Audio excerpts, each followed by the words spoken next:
Once again, thank you so much for being here. I'm going to give a little introduction and then we will get going. This will take about an hour, maybe a little over, maybe a little under.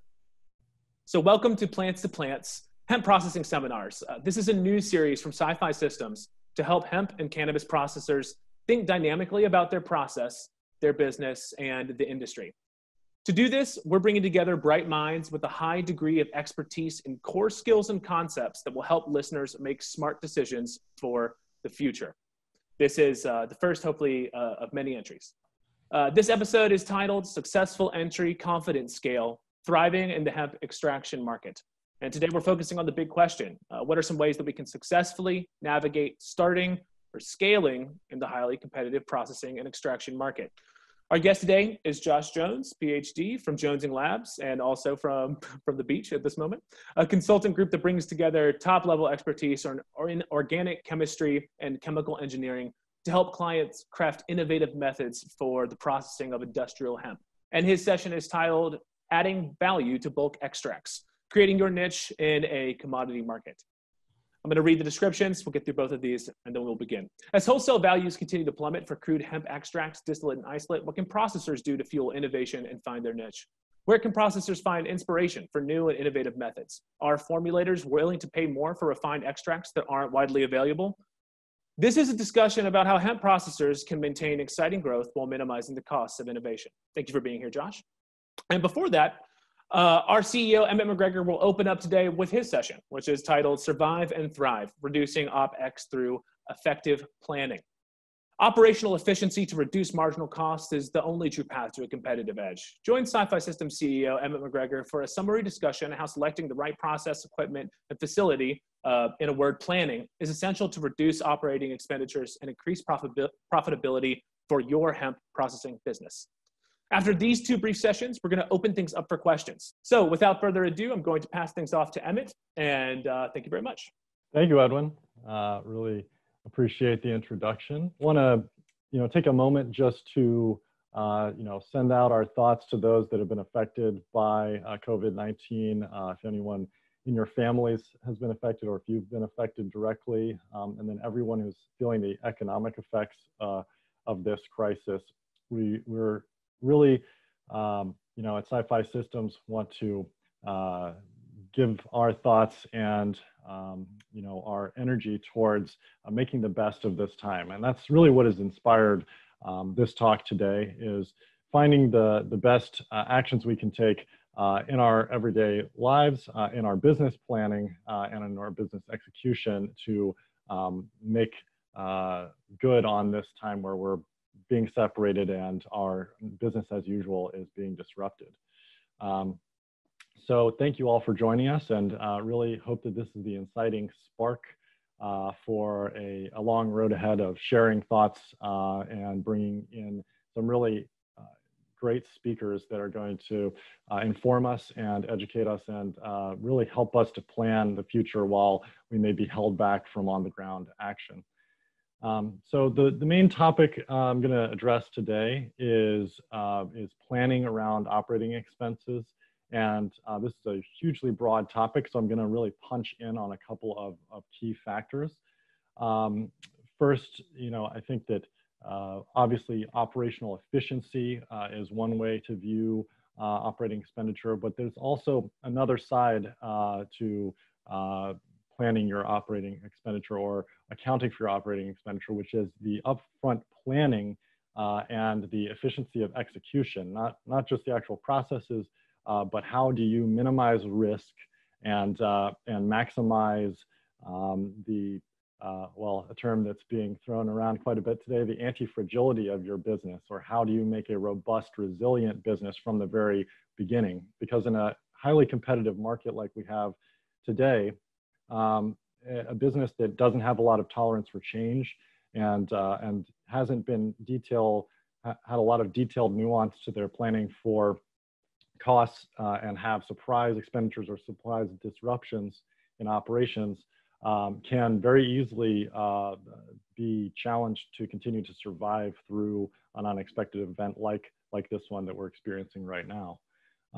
So to start off with, it's very important to understand not only the upfront costs, the capital expenditure in particular, that gets a lot of emphasis in thinking in an emerging business like hemp processing. We see a very upfront cost, upfront investment oriented business planning structure being quite dominant in the industry, because getting up and operational is viewed as being the the bottom line to success, because there are still high yields, high profitability to be had if you can get into operation quickly. But right now we're seeing the prices of the commodities really go down and down as competition and competitive pressure sets in on the space. And I know Josh is going to address some strategies for how to differentiate your product and how to pick your product niche, to really optimize your potential revenue streams. The other side of this is, how do you reduce your costs? And in particular, how do you avoid unexpected costs? I think that right now, as we're perhaps constrained to our homes or our home offices, and we're not able to in-person interact on the ground with our business, and maybe we have seen some setbacks in terms of timelines for implementation, it's the perfect time to dive deep into planning. So the first question is, what are the largest components, largest constituent components of operating expenses for hemp processing business? The one that comes to mind most clearly for most people is the materials costs.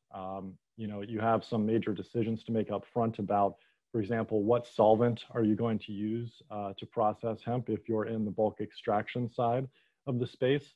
And I think that it's incredibly important that we view solvent not only as a cost per gallon or a cost per pound of processing capacity, but also from the viewpoint of what is the total lifetime cost of the solvent and the total per unit production capacity cost across the entire lifespan of the solvent.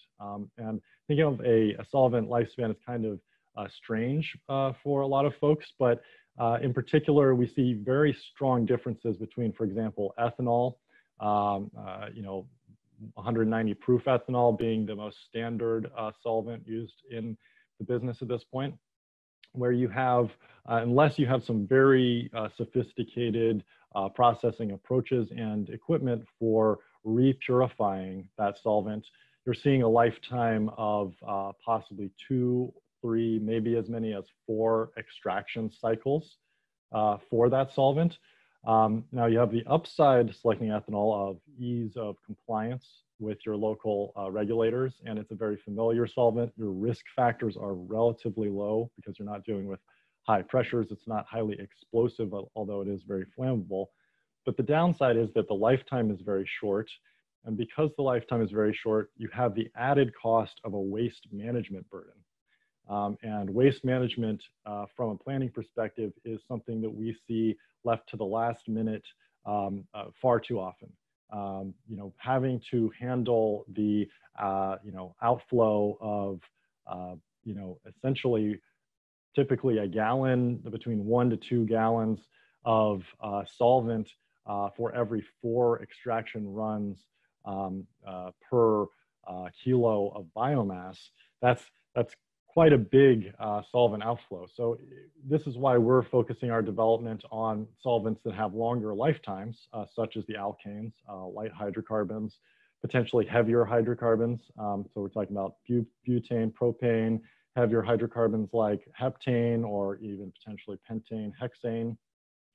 These have, potentially 10 or more lifetime uses of extraction because they're easier to purify on site.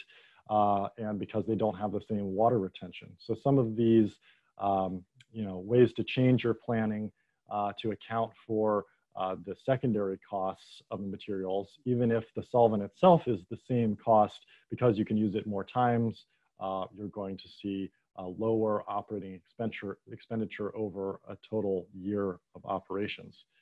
The same sort of weighing of innovative processing approaches can be seen in filtration and clarification, where you see a wide spectrum of different options of the filtration media, adsorbent media that you can use out there in the world, and we're just starting to scratch the surface of what is possible. Really finding solutions that are going to have longer lifetimes, that are going to have better and potentially proprietary processes for you to regenerate those medias and use them more times, is really going to reduce the cost over the lifetime of your business, and over the as that cost is passed on to your customers. You'll see big benefits to your competitiveness in the market if you can bring down your cost of production. So those are sort of material things, and it really, I think, I just want to touch on that again, that there's a lot of opportunity for innovation in this space and pushing forward innovation. This is a core principle of our business, is always trying to push innovation forward to increase efficiency, reduce materials utilization, reduce the increase materials longevity and lifetime, and then on the flip side, we see the other largest cost in the business being, I would say, typically labor, but which you can address with automation. So reducing the number of man hours per unit output.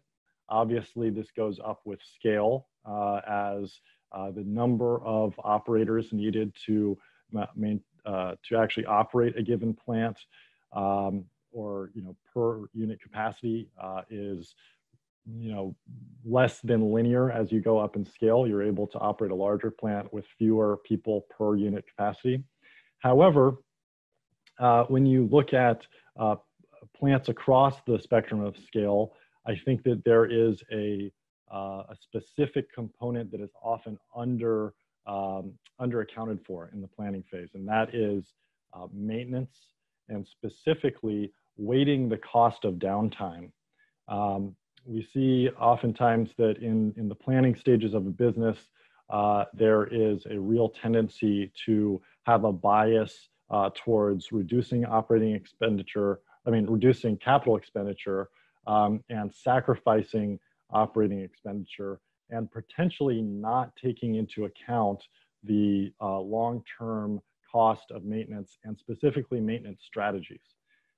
So what we like to emphasize is that routine maintenance schedules, preventative maintenance approaches, and taking into account not only the labor hours needed to do that, but also the actual infrastructure development strategy that can help to reduce the total number of downtime hours necessary to perform that maintenance, is completely crucial to maintaining competitiveness. And I can give some specific examples of this. So typically when we do a large scale installation, we have integrated systems that are tied in using piping from system to system. You have multiple pumps, each pump responsible for a system to system transfer. And then you have buffer tanks. Now, every time that you have a piece of piping tied in from one system to another, there are decisions to be made about how to make the attachment. Do you go with a completely welded piping system, which is going to be, in the long run, potentially more difficult to handle in the event that you have to, well, not in the event that you have to, but that you need to plan on disassembling the entire system. So you add a burden of maintenance that's potentially going to add the total time to the individual maintenance event. Or do you break that piping into smaller sections and have more points of connection where you're going to eventually have to replace the seals? Really looking at your total system and trying to weigh ease of maintenance versus the number of disposable or replaceable components is very essential to planning the actual construction of a facility. To that same line of thinking, I think it's really important that that clients take into consideration redundancy and the different strategies of redundancy that are available to us.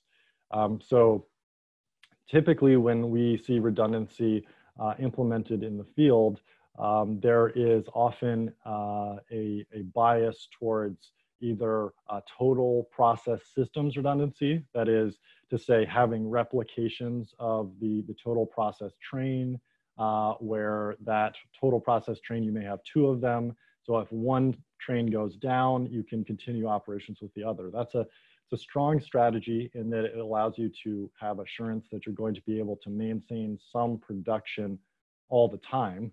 Even during routine maintenance, you can go down to say 50% capacity while you're doing routine maintenance.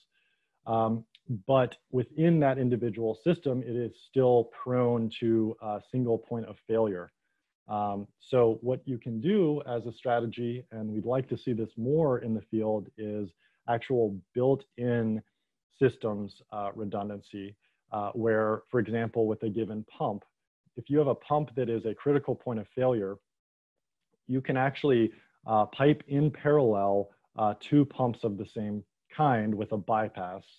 And if one pump fails, you switch over the bypass, and within the span of minutes, you can get back up into operation.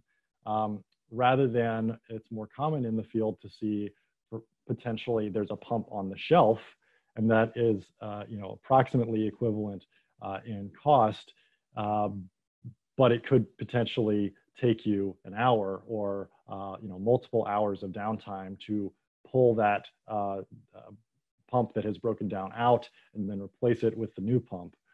So seeing those strategies of resiliency where thinking about what are your critical points of failure and how can we build a system that is robust to potential breakdown events and has a built-in strategy for quickly addressing the problem is something that can really reduce your operating costs over the total, over a given year or a given quarter.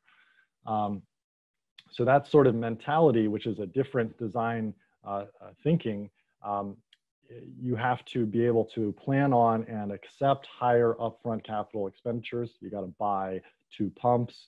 You're going to have to buy bypass valves, for example, and have more cost of piping. But is the difference between multiple hours of downtime versus a few minutes of downtime worth it in your business to bear that upfront cost? We think that oftentimes, especially as you go up in scale, having that sort of built-in redundancy is going to be extremely advantageous. In fact, it's what is going to make the difference in some cases between business success and business failure. And I say that mainly having in mind that certain components, if there's no planning on redundancy, if you don't have a backup unit, say for a vacuum pump on the shelf, or one built into place, that could be easily 45, even 90 days from the time of breakdown to the time of delivery of that new component. So really building into the business plan from the very beginning, a plan on routine maintenance cycles, plan on how to have resiliency in your systems and the ability to have redundancy either on the shelf backups or built in place redundancy to reduce your downtime could honestly make the difference between your business thriving or your business seeing major setbacks. So I want to, really, that's a design emphasis. I think that there are points of innovation to be had in terms of that design ethos as well. How can we minimize the total critical points of failure?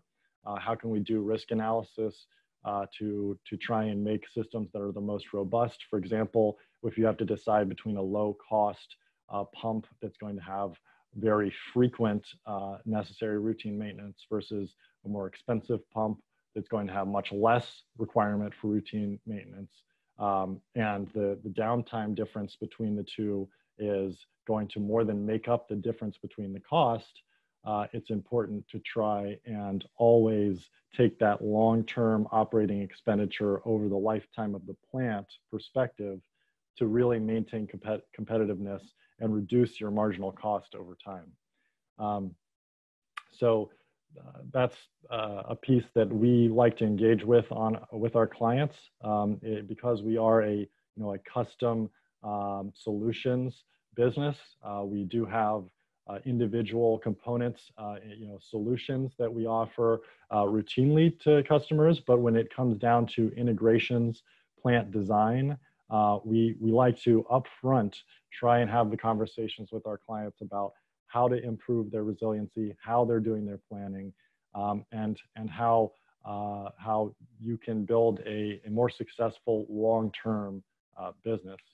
The last thing that I want to touch on, and I know that I'm running low on time, is that the other big way to reduce downtime is to emphasize compliance. I think probably over the next couple of years in particular, and especially whenever the FDA finally issues its findings in terms of approving this ingredient to go into food products, we are going to start to see heavy scrutiny from the federal and state regulatory bodies in terms of worker safety, in terms of supply chain documentation, GMP, CGMP standards, and particularly in terms of recall procedures, and also building code and permitting scrutiny, which is already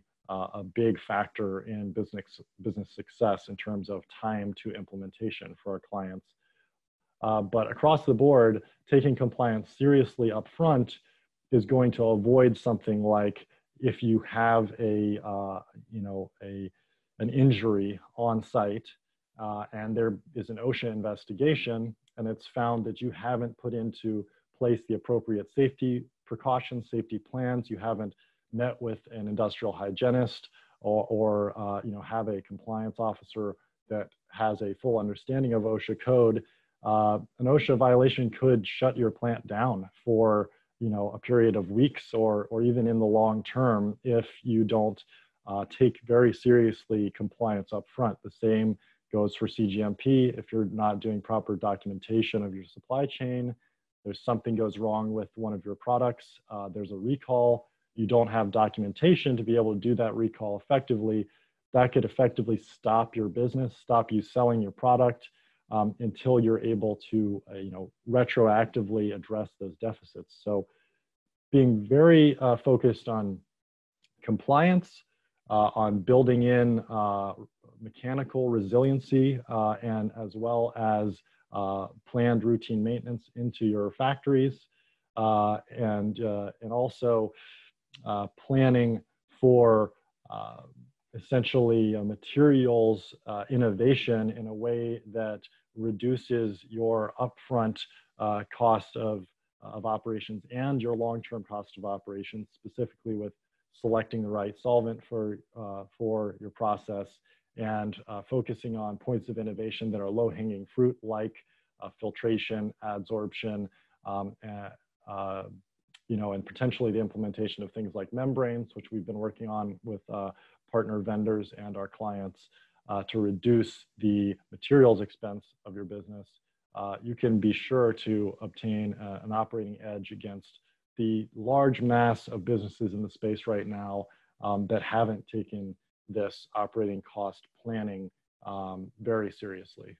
And I think that we're going to really see winners and losers in the market on this basis over the next 6 to 12 months, and especially right now as we're seeing disruptions to operations due to this pandemic. Getting back on your feet and being low-cost producer and being resilient to disruptions is really going to determine who has the opportunity to scale and to take more market share in the business. So that was a lot compressed into a small amount of time, but I hope you found it enlightening, and I look forward to engaging with our customers and our partners in the field to try and keep improving on these factors that are impacting the businesses across the board. So thanks so much for your time.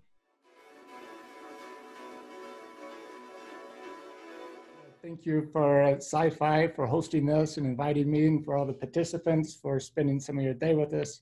It's really nice to talk about our career, especially as we have this transitional period in all of society and the world for COVID-19 pandemic. But it is, in general, very nice to talk about our careers and how we see the industry advancing. Not as producers. I'm not a producer. I'm not licensed to produce, and I've never sold my own product. But what I develop and do sell is the ability to explore new ideas. I'm a chemist. Did a lot of organic chemistry over the past 15 years in academia, and I came straight into the hemp industry to pursue innovation in the processing of hemp and marijuana. I've worked in both sectors of this economy.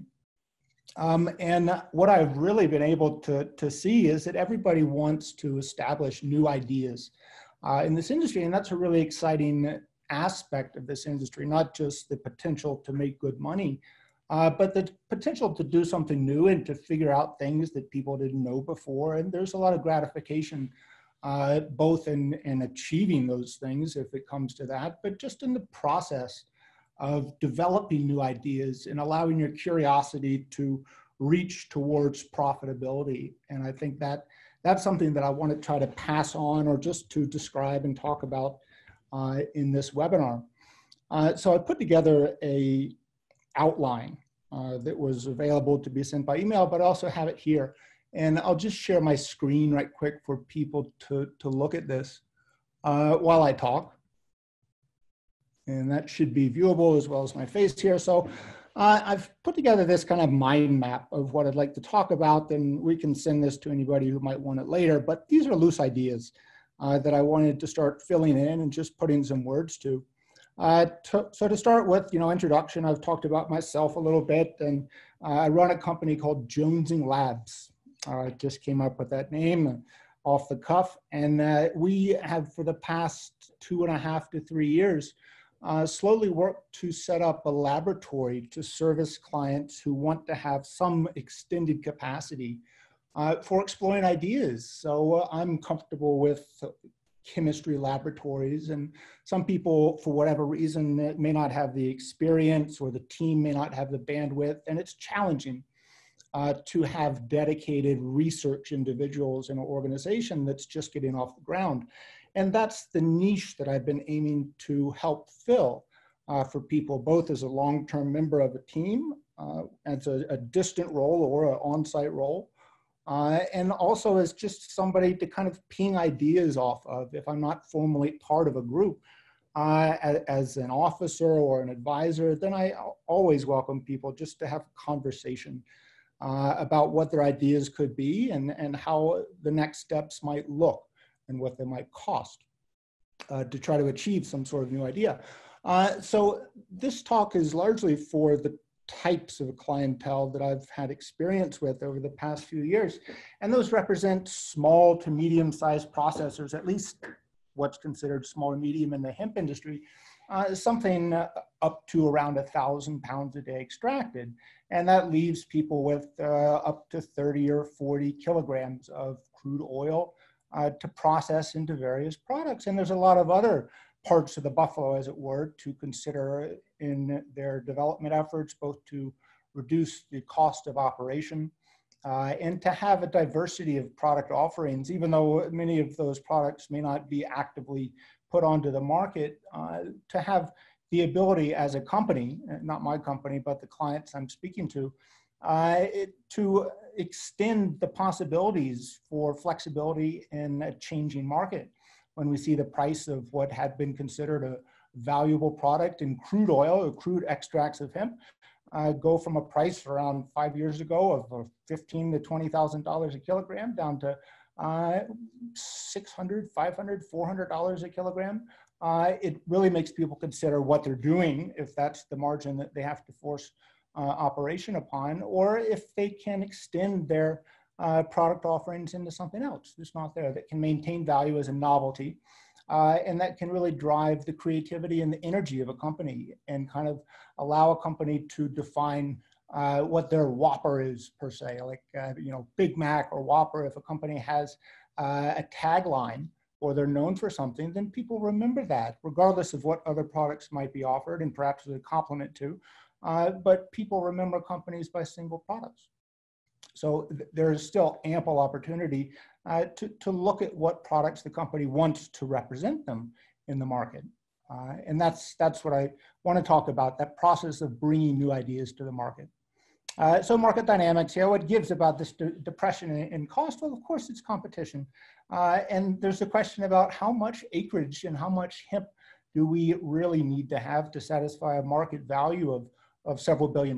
We don't know what it's going to be. But let's just say for $5 billion retail market value, you're looking at around 1,000, maybe 2,000 acres that could produce that if they're well-cultivated acres, and if the processing of those acres is done in an efficient way. But when you say processing in an efficient way, there's no details to that. So I tried to kind of sum up what I mean by that is you zig while others zag, and there's only so much room for zigging and zagging in a crowded market that is rapidly changing, and you have a lot of competition thinking about similar ideas. But to the best of a company's ability, take into account their own characteristics and who the people are that operate the company, what the talent sets are, and how they can be coordinated to bring value to their company and interest into the market. And this requires innovation. You know, innovation is a loosey-goosey word, but if you think about innovation as something, or actually as the only thing, let's just say that, as a path forward towards new value, then it's a risk. And it's a risk that I believe, really do think it's worth taking the risk, but it has to be seen as something that may not have a payback. It's not even like a stock market play that's a risk. It's a risk in terms of how you can continuously invest a portion of revenue into innovation and to nourish the people that are involved in the creativity and the curiosity in that process of innovation, and how you can roll that innovation into value for the company, where the dollars and cents really meet the road. And what I think is important to emphasize about initiating or maintaining innovation is just to do something with what you have now, and to start it right away if you haven't already. Really, if you want to think about what innovations are feasible, then you just need to start innovating, not to try to draw out a diagram of all the potentials, but just to think immediately, what are you curious about, and how can you move towards satisfying the curiosity in a way that develops new knowledge, right? And it's very cheap to do this on very small scales. For instance, I had a project last year that lasted about 4 or 5 months, and all of the work before the scale-up portion was done at the 100 milligram scale. So taking samples that are very, very small and simply gaining qualitative information from whether it be a reaction or a purification technique, or if it's a aesthetics appeal that you're aiming for, how you can create that appeal through different solvent uses, different distillation techniques, a combination of techniques, that can all be done at very small scale. And I don't see a lot of that. I see people trying to put a kilo in a 5 kilogram round bottom flask to distill just for a validation of concept. That's a lot of money, and it's a lot of time to set up and break down and clean and all the rest. So the first, and I think most important tip, is just to start now, wherever you are with whatever you're thinking about, and do it very small. And that's how you can kind of reveal to yourself that the inspiration for doing new things is really right in front of you. It's hidden in plain sight. It just takes, as I think Woody Allen, sorry if I don't remember, but just 90% of getting work done is showing up. And in this case, 90% of achieving new things is just to begin trying to answer questions you have in the lab physically and see what the results are with your ideas. And to be patient with the people doing innovation in a company. Being curious takes some alone time sometimes, and some creativity. It takes a lot of being able to weather the uncertainty of not doing the right thing. So if you don't do the right thing in a way with innovation and with research and development, you're doing something, and that is the right thing. And if you're doing something and you take notice and you simply change what you're doing to achieve something better, it's not a mistake, right? And that would be the advice I'd have as to how to treat a team or a single person who's engaged full-time or most time in developing new knowledge for the company. And on that note, being able to dedicate someone, even if it's not a team, if it's just a single person, or if there's a rotating team, whereas one person in a 10-man team can rotate through the role of innovation once per month, or say once per quarter, then that team will become tighter and more able to integrate ideas and to look forward to the new ideas that are coming down the pipe, as it were. So if you don't dedicate someone, if someone's just kind of curious about doing it, but their real role is in production, then juggling R&D with production isn't very productive, in my experience. It's not always that that's going to be the case, but it's not as easy for someone to balance the creativity and the need to think kind of offline with the responsibilities of being very timely in production. And for that person, or for that group of people who are engaged full-time in developing new ideas, reading is hugely important, and not reading blogs, but to spend maybe a quarter of your time, or perhaps one full day a week, however it's comfortable to split up, doing reading, and to read books. There are many technical books available on relevant topics that we're trying to innovate on. And to read a book, read a single book in a period of a month, it might be. And it may not be you read every single page, it's not a quick page turning novel, but to use those books heavily as a way to identify what research papers can be useful to engage in. Our research papers take more time to read and understand and integrate into an operation than a book does. A book is written in longhand, and a paper is written in very shorthand. So a paper may involve 100 references, let's say. So you need to perhaps read into those references, and that's the time that it takes. But it's really valuable to start with a book and to highlight perhaps 10 references from that book, and then to read those. And at the end of that month period of reading, integrate some of those ideas into what you test in small scale. And then if you're to consider what it might cost when you go from the point of reading and proposing ideas to the cost of actually spending money on materials for implementing new things, still at small scale, you might think of 5% of your monthly revenue on average in going into the cost of materials, again, at very small scale, and the cost of establishing relationships with vendors to go into this. And if it's, for example, $20,000 of gross revenue per month, you might think of spending $1,000 on materials per month. And it's not staggering, but to dedicate that to that person or that team who's responsible for producing results. They'll be very gracious to have the set budget. And even if the budget is smaller than this percentage, or smaller than a dollar amount that might represent free-for-all, then it really is gratifying to a group of innovators to have some budget that they can depend upon. And then when you produce some relevant ideas that you're enthusiastic and you feel good about the potential for implementing in a process or scaling them up, then you identify one or two, you really iron them out, and then you bring them to investors and you consider the potential for investing into integrating that into your process. And there are many fabricators that are coming online and have been online for servicing the hemp industry, and that they can work together with a group who may not have fabrication knowledge to design and implement something that will fulfill the purpose of the innovation. So if I back out here a little bit and think about the processes that we want to consider innovation, these are the common, as the industry kind of exists now, common steps in taking the biomass to a concentrate that can be formulated. And I've not really gone into a lot of details for formulation. It's not been what I've spent a lot of time doing, but to think about the core processes in the heart of the operation in taking biomass from the field to a concentrate.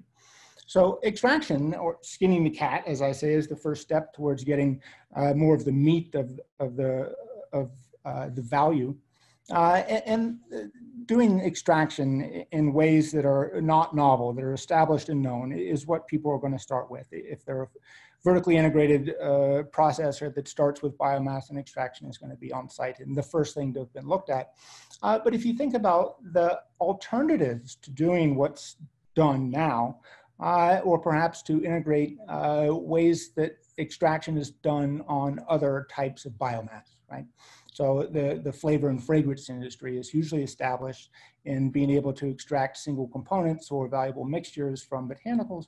And reading books that are published by the flavor and fragrance industry has been inspirational for me, and I think can still afford people new perspectives on extraction of biomass, or being able to take biomass into a concentrate of those secondary metabolites and use those for product development. But let's just say that extraction is something that's already established, and then refining becomes a bigger question. Dewaxing is important, especially in hemp. If you have a full plant chucked up into a hopper, and then you have all of the fats and waxes and non-cannabinoid or terpene substances coming from that whole plant, you can get 20, 30, 40% by weight of that crude extract that is waxes, or something that can be filtered from a cold ethanol precipitation or winterization. I use the term dewaxing because I want to be able to consider processes that don't take chilling into account as the method for precipitating or separating those waxes. So as Emmett of Sci-Fi Systems mentioned, the membrane filtration for the separation of fats and waxes is something that is viable. People are exploring it a lot right now, and I think it will represent a better alternative to winterization. But there are other ways to think about it too, and not to say that membranes is already done and people can just forget about trying to innovate there.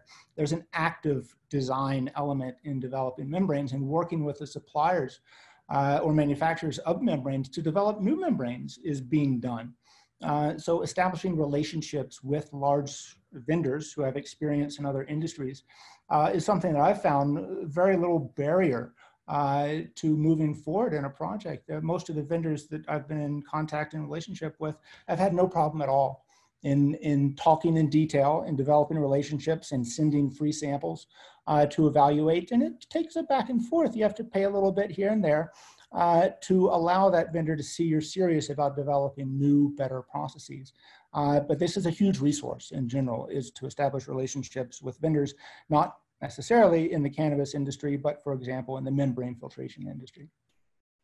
And what I've done is a little bit janky to see, but I've kind of looped over to product development. I'm gonna move this screen.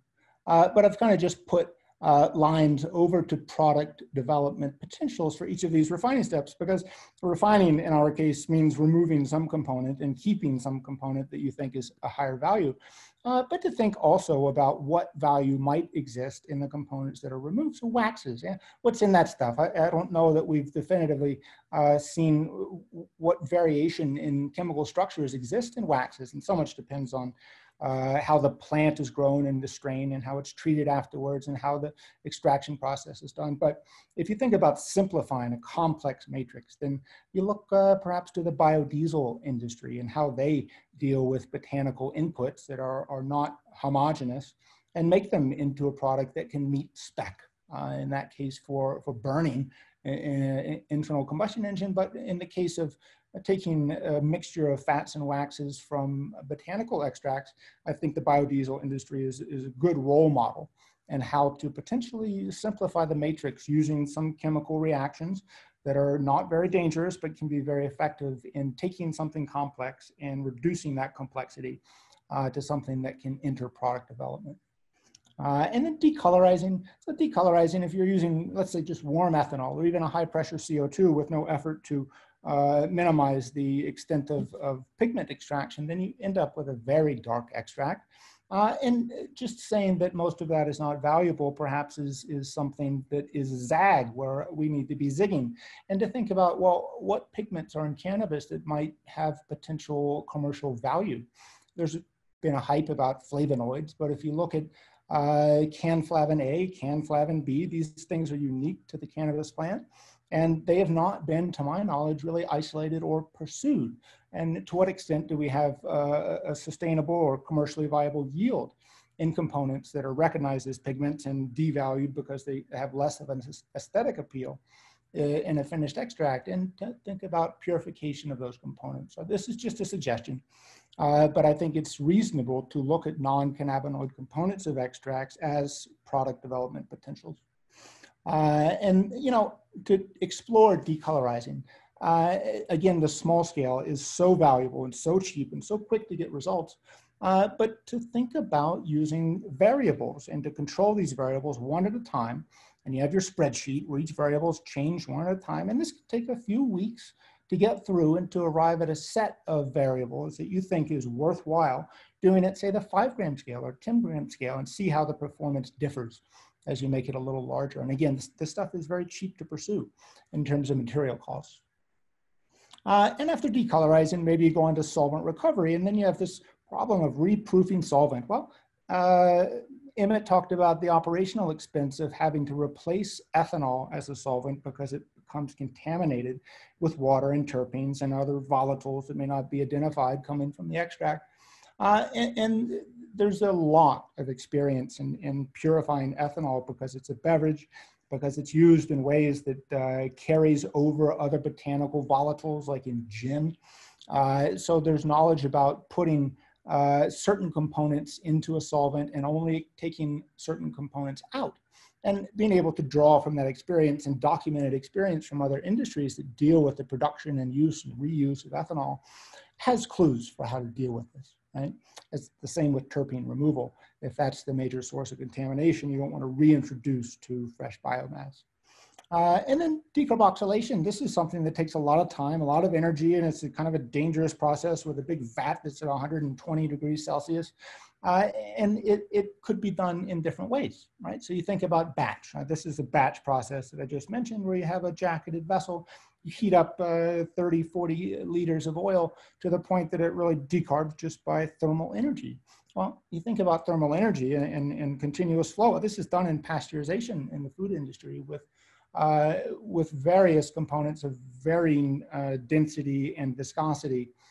So I think there's plenty of precedent to develop continuous flow decarboxylation techniques based on what's already known in pasteurization technology. And then to think about other ways to perhaps accentuate or minimize the thermal degradation of cannabinoids or other components during that high heat exposure, and to approach that problem by minimizing the temperature needed for decarboxylation. And this is a favorite topic of mine, but you know, if you look at catalysts that can achieve decarboxylation, there's a lot of literature out there about how to develop catalysts. Now, there may not be a lot of suitable catalysts in existence right now, but the combination of different things, different chemicals to achieve decarboxylation is feasible, as is the case with electrochemistry, which is really in a state of renaissance in organic chemistry, and UV light. We need to introduce energy into cannabinoids in order for them to release their weakest link, and that is the CO2 coming off of the acidic cannabinoids. So these are just potentials to increase yields in the case of continuous, as well as in the case of avoiding temperature decomposition, and to decrease the time it takes to achieve a thorough decarboxylation. And then next typical step after decarbing is distillation. And let's just say, for brevity's sake, that the heads and tails.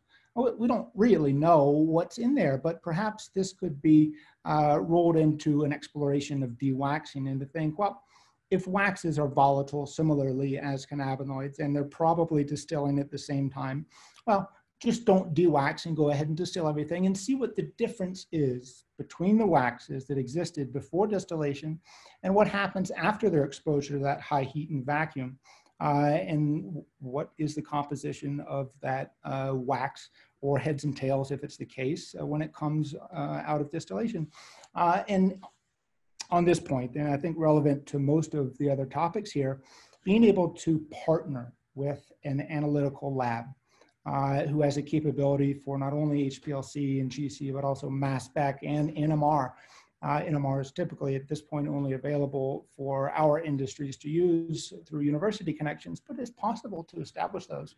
And if anybody needs help finding collaborators for the use of NMR technology to identify purified components, then I can help with that as well. So if I want to keep moving on and not overshoot my time too much, we think about crystallization in order to reduce time and labor needed to achieve a good crystallization without a lot of reprocessing of the mother liquor. Then you think about continuous crystallization. Well, how can that be done? Look into it. There's something called plug flow crystallization that I think is ripe for development for this industry. And then we look at this topic of chromatography. I'm not going to go through every nook and cranny of this because it's, as I say, a messy plate to serve. But people are hungry for this stuff, the separation power of chromatography. And I'm not talking about HPLC, but larger scale flash chromatography or supercritical chromatography or various other types of chromatography is intended to separate single components from a complex mixture. And it is a complex science. It is a science all in itself. But if we think in our industry, what's it good for? Remediation, we call it, removing THC, removing pesticides, removing metals. And metals and pesticides are going to be a bigger topic in the coming year as we see more regulation of the industry. Sorry, I'm just bringing up one of the chat items.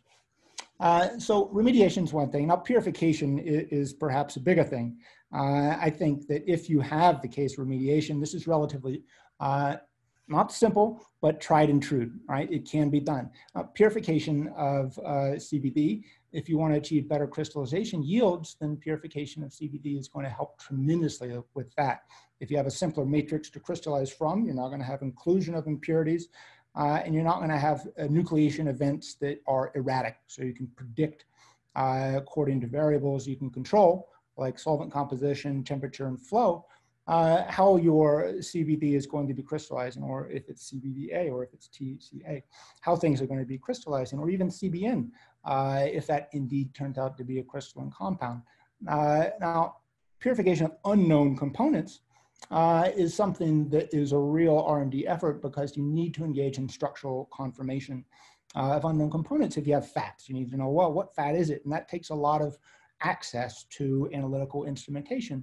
But it's available out there, and these that I've listed here, the FTIR, Fourier Transform Infrared Spectroscopy, is widely used and available in universities, and used systems can be picked up for pennies on the dollar. We're talking $3,000, $4,000 to get you good access to identifying functional groups, and chemical functional groups are the first thing you look for in structural confirmation. But the whole goal of identifying unknown components is to be able to capitalize on them. So if you can identify something that's at 0.05% of the total extract weight, then, well, you may just forget about that unless it's extremely valuable. But there are significant weight balances lost to purifying this mixture of extract from hemp and marijuana that aren't identified. So pursuing that, I think, still has huge opportunity for product development. And then if you think about chromatography, and we know what it's good for, we have our goal set, and method optimization is a big thing. If your solvents, how do you recover mixed solvents? You have membrane separations for the recovery of that. And if you have separation media, there's a lot of choices that aren't being explored, I feel, both in normal phase and reverse phase. Normal phase silica is something that's used with less polar organic solvents. So you might think that heptane mixed with ethanol could be used as a solvent system on normal phase, whereas reverse phase is using like water and ethanol, something very polar. But not only simple silica can be explored in normal phase, but functionalized silica, as can be done in reverse phase. You can have like C18 functionalized silica gel that acts as a reverse phase separation medium, but also functionalization of normal phase is available and highly customizable, right? So being able to separate isomers like THC and CBD is a difficult thing because their functional groups can be very similar, as is the case with these cannabinoids. So diol refers to having two alcohols that's tagged onto the silica gel, and alcohols could interact differently with CBD and THC because of their difference in hydrogen bonding functional groups. In the same case with reverse phase, you have C18 to long chain interacts with that 5-carbon chain in the case of CBD and THC, but C8 interacts perhaps in a different way as well. Phenol. So if you have an aromatic substituent that's labeled onto the silica, then you give the opportunity for the aromatic group of cannabinoids to interact with the silica in ways different from the aliphatic or the straight chain of C18 to interact with cannabinoids. So phenol-labeled silica or SEPA beads, these are polymer media that can be labeled in any way that you choose. And I think there's massive opportunity there for simplifying the separation methods used for cannabinoids and for various other components in the extracts. And then down to derivatization. Now, this is more of a superchemistry thing, like where you have to use reagents or at least very controlled conditions to achieve some chemical modification of the cannabinoid. So if you want to go to CBN, you think about all that waste THC that came out of your chromatography, trying to make your hemp extracts a legal commodity, and then turning your THC that's isolated from the extract into CBN that now becomes non-regulated product. And this is probably not new to anybody, but still, it's not something that's been worked out conclusively. So being able to achieve that is something well worth investigating. And in the same way, CBDN, or cannabidiol, excuse me. I always just say the abbreviation, but the aromatic equivalent or the CBN equivalent of CBD, right? It's not been explored. I've not seen it on the market. And there's some risk in all of this, but being able to say, we know how to do this and let's show you our purified components, and it's a way to move forward. And then, of course, non-cannabinoids, the fats and waxes, to be able to move towards a proof of concept. And even if this is just for IP development, to kind of pad the portfolio of the company in preparation for establishing a value, either for sale to another producer or just to have a collection of IP that you can draw upon for future endeavors to increase the value when current novelties become commoditized, similar to the major cannabinoids. So I'm pretty sure that I've kind of gone over my time. I wanted to kind of zoom back out here and perhaps switch back over to Q&A, if that's appropriate. All right, thank you, Josh. That was, you know, very informative. I love the combination of just research strategy and then diving into opportunity space. I do want to check with Edwin here. I guess I think that we're good to just go into a Q&A section here. Right. We do have one question that came in, which was a question for Josh. If you guys want to get right into the Q&A, we can maybe open up with that. Sure. Okay, so this question is, what book or books would you suggest reading regarding THC and CBD extraction? My Big Mac is high quality indoor grown smokable flower, 30 to 60 pound yields per harvest via a perpetual grow. Okay, so book or books I'd suggest regarding THC and CBD extraction. My perspective is to resist reading books on topic, right? And that seems a little counterintuitive, but if you read what other people might choose to read, right, on the topic of cannabis, then I have seen that you're limiting yourself to ideas that are already established. And that if you look at books for botanical extraction, especially for the flavor and fragrance industries that are required to have very tight controls over their operational variables, such as distillation, then I think there's a better opportunity for innovating away from what's already known in the cannabis industries and being able to understand and integrate ideas from other industries that have been around a lot longer. And I'd be happy to give you a list of books. I honestly just don't have it in front of me right now, but get in touch with me and I can provide a number of books on different topics of botanical treatment. Perhaps we can do a little collaborative blog post that has a couple recommendations, and then you can always reach out directly to Josh through his email, which we will coordinate, or through our email, which we'll coordinate with him to get out there to you all. And you can ask him directly for some recommendations and get the conversation going.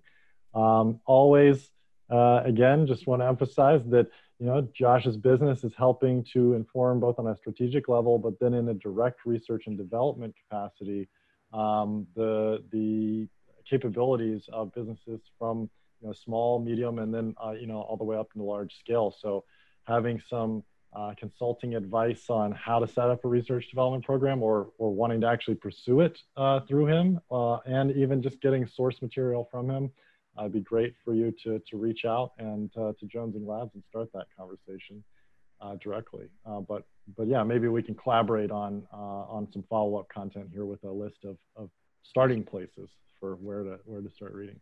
Yeah, no, I'd be happy to do that. I'd be really glad actually to kind of consolidate what resources I have in terms of literature and method development in a way that answers people's questions.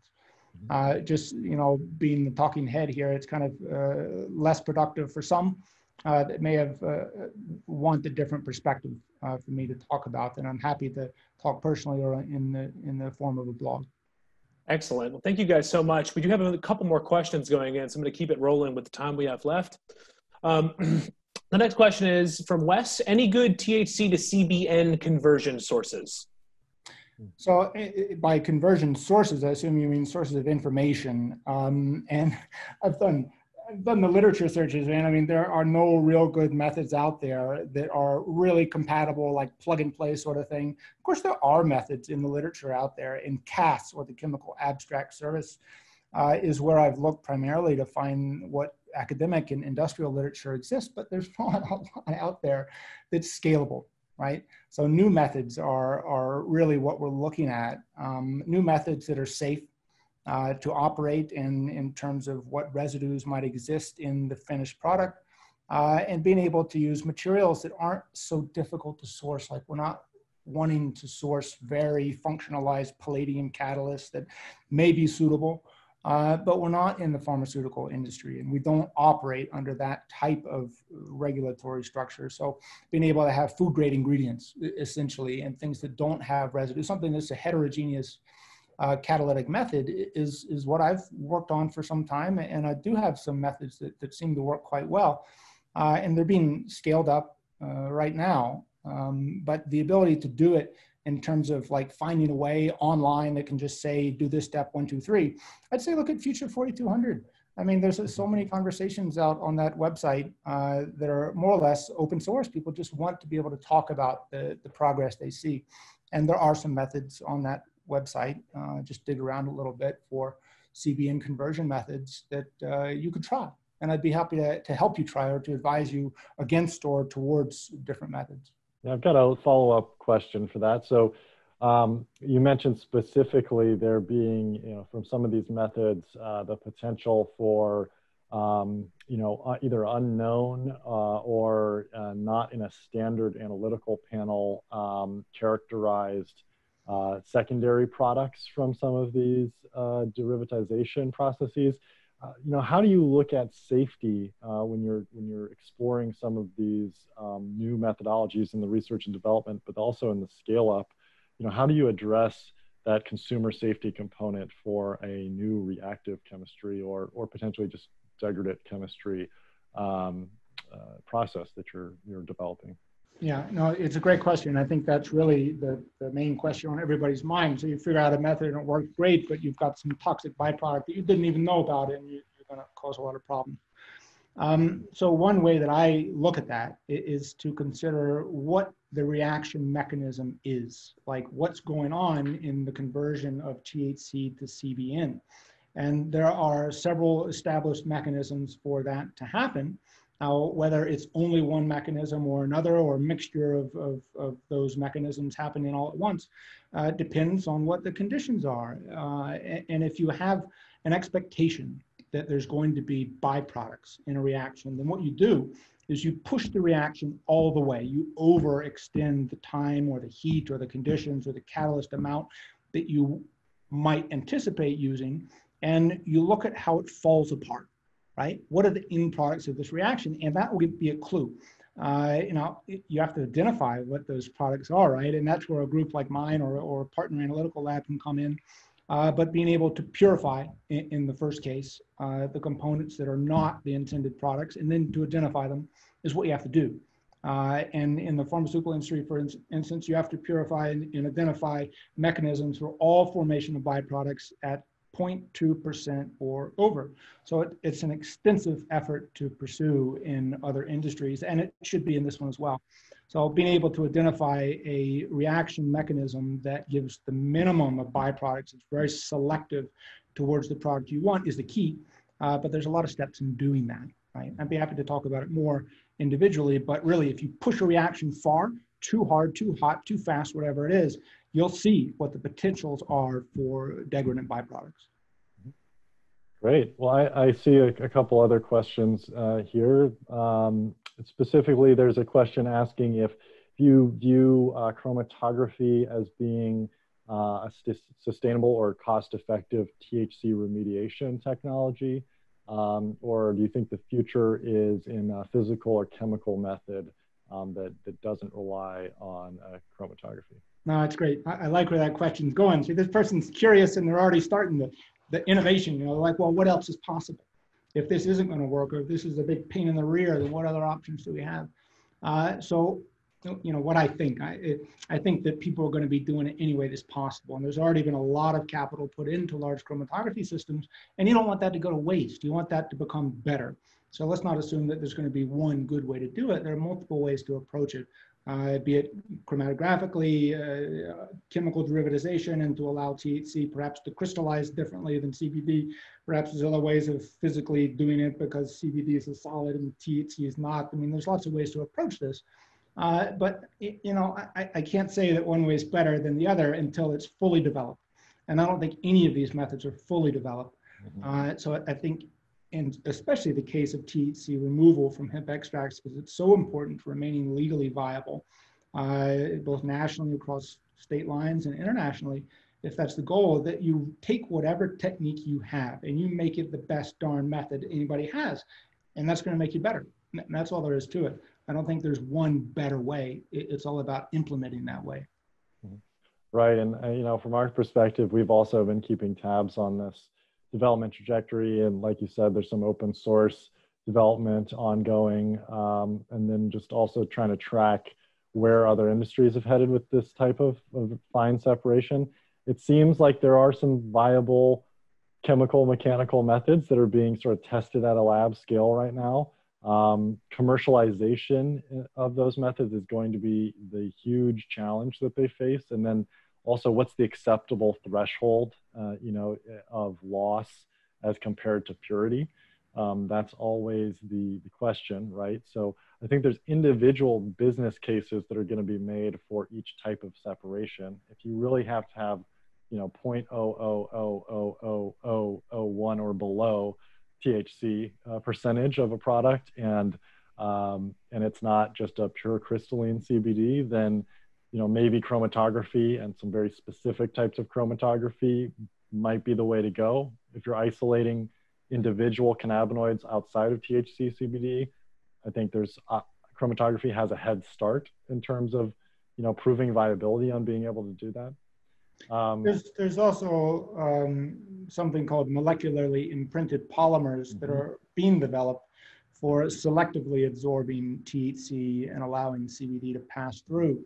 And what these are, it's essentially like a plastic that is not soluble in ethanol or water, that is polymerized in the presence of what you want it to absorb. So if you have THC, you mix it in with ethanol in this polymer, monomer, I should say, that will be polymerized, and you polymerize around the THC, then you essentially have a template that is specific for THC. Now, it's not here yet. It's not commercialized that I've seen yet, but it's being done. And if this is developed to the extent that it can be competitive with chromatography, silica chromatography, then it will circumvent, it will surpass the feasibility of chromatography to be used for this separation.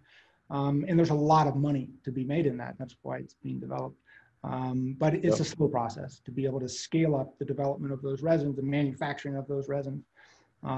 So it's just not here, but expect it to come within 6 months. And we've seen, I think, maybe two companies that are pursuing that. One of them claiming that they have commercial scale, but they're really targeting, small production. And from what I understand, their business case is quite expensive for the end user. And then another that seems to be going more of a media sale company approach that seems to be maybe more viable.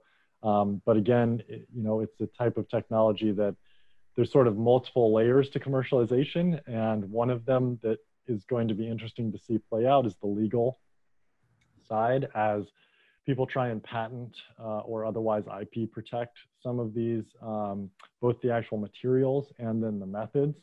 I think that as with all brand new, tech spaces and applied science spaces, it may be that, the courts and the IP process is going to hold the industry back from mass implementation of certain technologies until the legal status gets sorted out.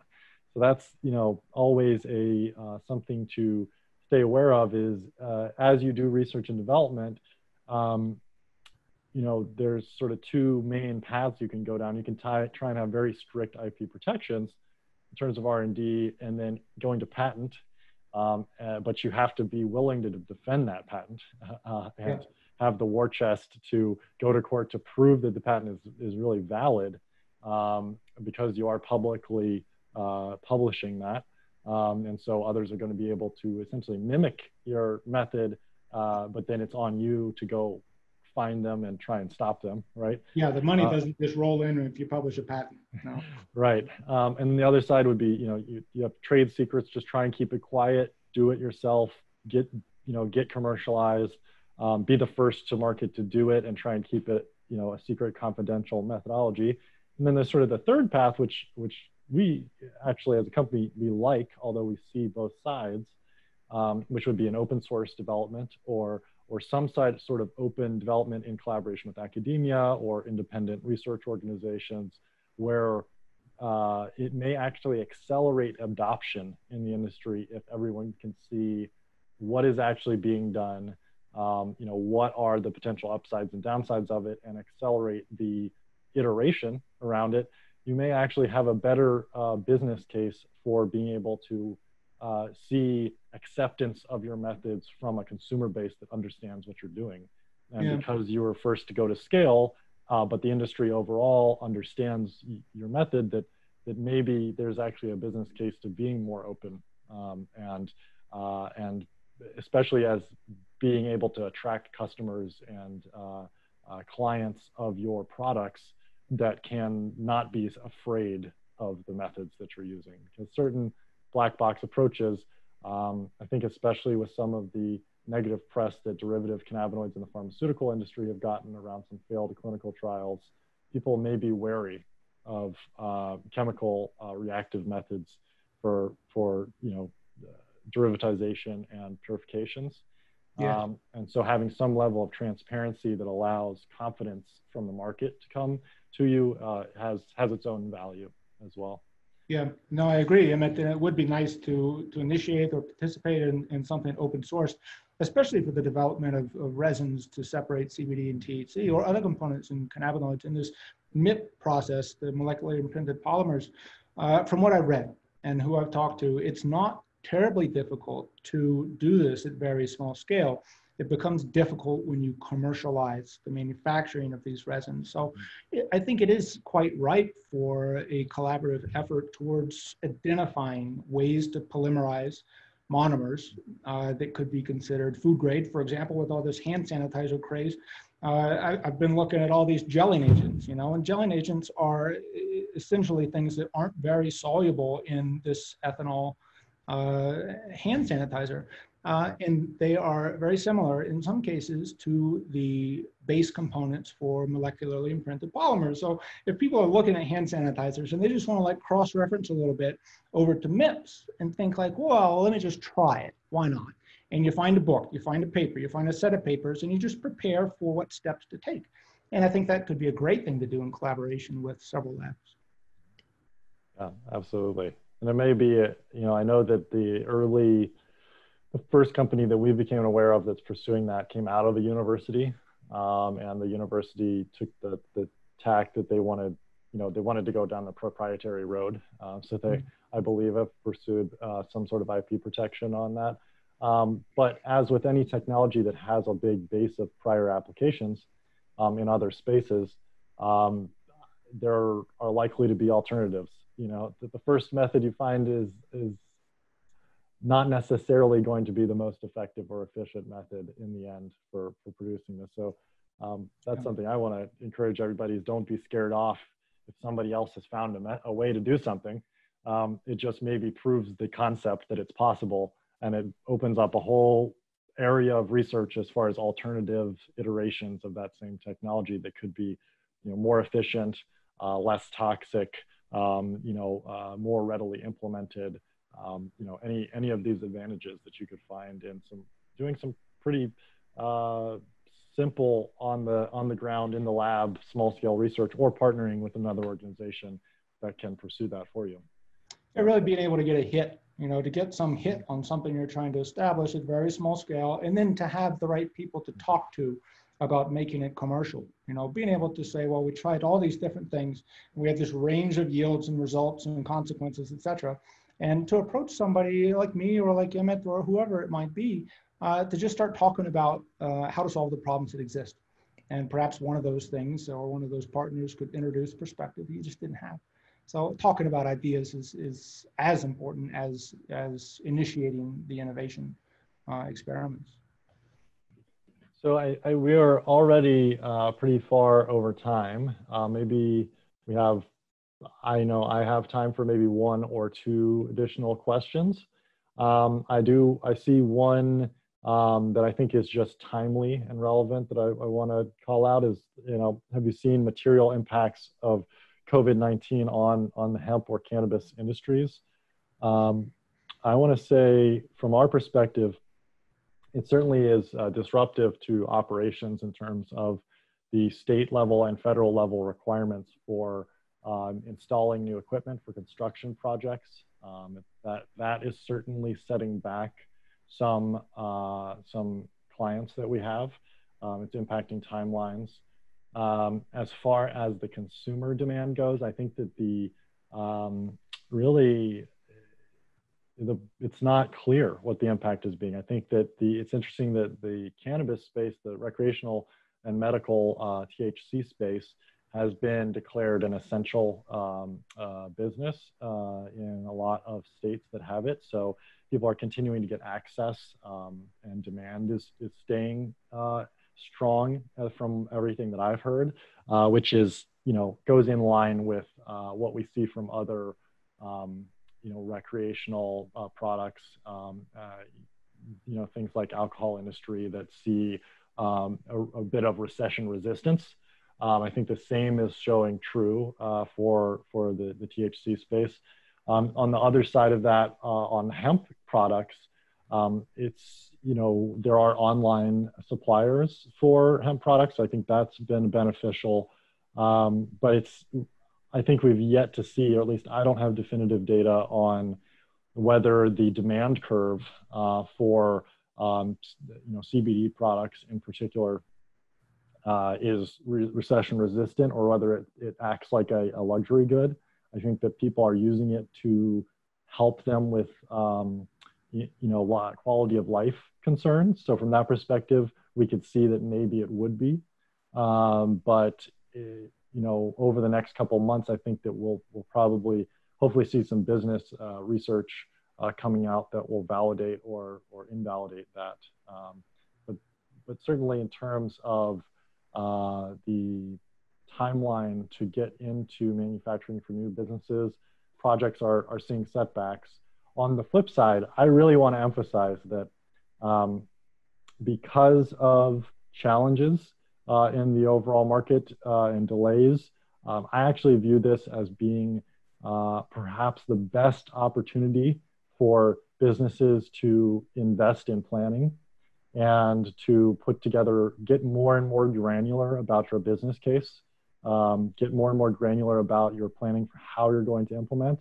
And if you feel confident in your business case and that your financials are good, that you can compete in terms of operating expense in the market, that now is potentially one of the best times to move forward with your business. We see from our equipment supply chain, it typically takes 90 days to 120 to 150 days from time of order to time of delivery of key processing equipment.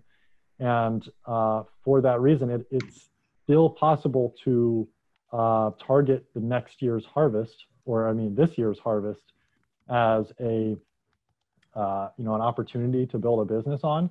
I think there will be less competition or less increase in competition this year versus last year because of projects being set back and because of some fear to enter the market.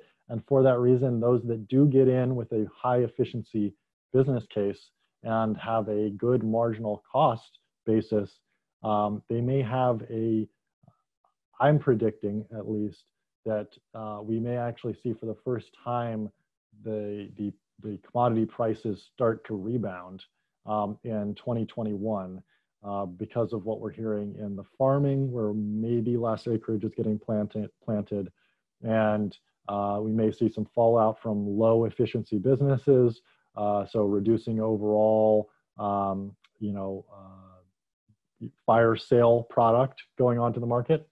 And so if you have a long-term business plan and you have access to capital that is capable of really supporting a long-term business case that's built on an efficiency proposition, this might be the perfect time to actually move forward. So because efficiency at the end of the day is what's going to assure competitive balance and what can tolerate this elasticity in demand, but also can tolerate the competition as scale pushes up and marginal cost of production goes down. So that's what I have to say about that. Josh, do you have any input on COVID impact on the business? Well, I think in the case of the hemp industry, advertising won't be noticed as much, and if direct-to-consumer sales are the big part of the market, as opposed to dispensary sales with marijuana, that there's going to be a depression in consumer knowledge of what's available. It might be a good time for companies to initiate different ways of advertising. It could be direct to consumer advertising, for instance. If they want to receive products in the mail, which everybody still does, hopefully if the post office doesn't go bankrupt, then that perhaps could be a better way to go if online sources are somewhat suppressed due to people's attention going to the COVID pandemic. But in terms of what I see directly, I've seen a decline in my client activity, partly because a good deal of my clients right now are preparing their operations, and they've gotten funding in the past 6 months to a year, and they don't yet have an operation. So they've essentially pressed pause on working with construction crews like Emmett had mentioned, and being able to interface with city officials for compliance checks and building modification certifications, et cetera. So I have seen, similar to what Emmett mentioned, that there's a depression in new operators, and with existing operators, there's been some data published just before the COVID-19 started infecting people, just from Q4 of 2019, showing that the competition is massive. And you have declines in revenues for many companies compared to Q4 2018. And it may not be due to a decline in market value overall, but just to the competition of everybody trying to sell a CBD tincture. Now, you also have the case of like Dollar General, who is known to sell cheap products, but not bad products. They're just less expensive. And they have hemp products in there, like a $5 face mask or cream or something. And it's not that those products are intended to wreck the market or anything, but they exist. It's like you have TVs for sale that might cost $5,000 and $500. And well, is it really going to make a big difference to the average consumer? The attitude may be that perhaps not. So I think if that is a perspective that causes people to rethink their introduction of products, that people could look to other nutraceutical industries, however you might think that the hemp industry is going to be legally classified, or however you might want to see it classified, because ongoing product introduction plays a role in how the government perceives the risk and the quality and the suitability for classification as a food ingredient or nutraceutical or dietary supplement. So I think that there is an opportunity now, with potentially a large market reduction in consumer activity, for producers to look at product development and to do something totally off the wall, whatever it is. You know, maybe change your Big Mac to a Wendy's burger, whatever it is. Just to look at the possibilities for what you like in other products, not hemp products, but other things. And I keep drawing on this, like cross-pollination with other industries and other things that we might enjoy as consumer products. You include that idea in products formulated with hemp extracts. So that would, be a suggestion or just a thought of mine for moving forward in this coronavirus crisis. And the impacts felt so far after a month of this being public knowledge and experience have not been profound for me. I still have active clients that are still moving forward with everything. But for those people who need to interact with external regulators, in the case of operations only now beginning, I think it's put a stop on things. Yes, that is definitely the access to compliance officials is definitely a big challenge.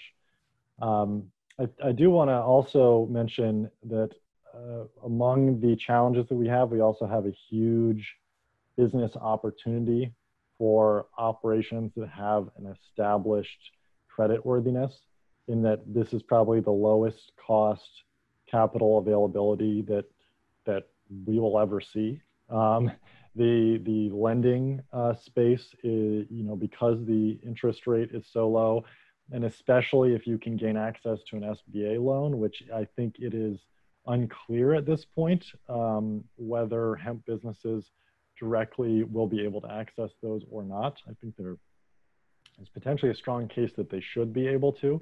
That lending is probably the best case scenario for a business that wants to make a play, wants to do a new product development, new product launch, or double down on expanding product inventory, something with a physical business impact, expand production lines. Right now is the absolute lowest lending rate that is going to be available to the industry probably ever. So from that perspective, it's worth starting to approach mainstream financial institutions about hemp lending, and also even alternative lenders may be offering lower rates now. But if you can take advantage of the federal SBA loan, emergency loan programs, and use it to bolster your business, then I say that please use that opportunity. It's really an amazing capital event, the likes of which we've really never seen. So that I do want to highlight is that if you're already down the road, that you have an established business, then now is a good time to think about strategic expansion. If you have a good business case and you have a good access to demand, or you have something novel that you want to try that you think doesn't have strong competition in the market yet, like Josh was speaking to, it's probably a great time to do that. And also, I should just mention that if there's a concern about interacting with other businesses to get something done, that in the case of the chemical industries, the whole pharmaceutical industry is being mobilized to find treatments and vaccines for coronavirus and testing methods. So they remain open for business, and the suppliers of those businesses remain open for business. So all of the sources for separation materials that I've been in touch with remain open. So those should still be available and not to hinder your own research. Excellent. Well, thank you so much, Josh, for the time and the information. I hope everybody joining us here at Plants to Plants, the hemp processing seminars, has enjoyed this opportunity. This will go up on YouTube sometime shortly. You can find links to our YouTube account on Facebook, LinkedIn, Instagram, anywhere you can find at Sci-Fi Systems. We'll post follow-up information. You can find Joshua Jones, PhD at Jonesing Labs. What is your website URL? It's just jonesinglabs.com. There you go, jonesinglabs.com. And we look forward to the next edition, and we will be putting out a social media blast very soon about who our next guest is going to be and what the topics we're going to cover. Thank you all for coming. Thank you all. Yeah, and thanks as well for participating, Josh. Really glad to have you on. It's been a great way to open the seminar series. Thank you, Emmett. You too.